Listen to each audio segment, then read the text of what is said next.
কোটা সংস্কার আন্দোলনের সময় আইনশৃঙ্খলা বাহিনীর যেসব সদস্য আইন ভেঙেছেন তদন্ত করে তাদেরও বিচারের আওতায় আনা হবে বলে জানিয়েছেন তথ্য ও সম্প্রচার প্রতিমন্ত্রী মোহাম্মদ আলী আরাফাত।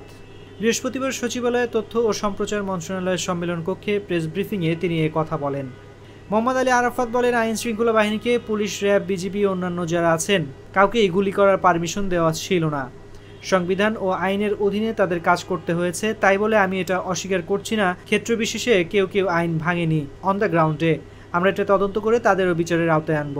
বিশ্বে এ ধরনের ঘটনা ঘটে উল্লেখ করে প্রতিমন্ত্রী বলেন, যুক্তরাষ্ট্রেও ঘটেছে, আপনারা দেখেছেন।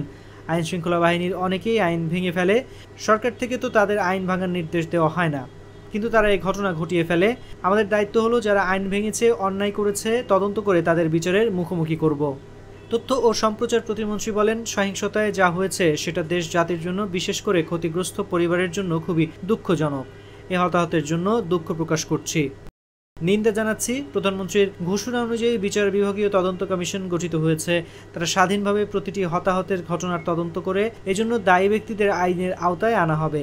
প্রয়োজনে আমরা বিদেশি এক্সপার্টদের সম্পৃক্ত করব, কারণ হচ্ছে আমরা এখানে পুরোপুরি স্বচ্ছ ও জবাবদিহিতায় থাকতে চাই।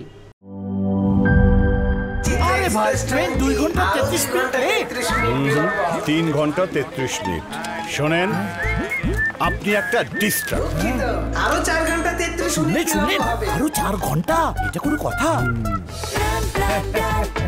সময়টা দৌড়াবে। প্রাণ ডাল, মুঠোয় মুঠোয় সময় পার।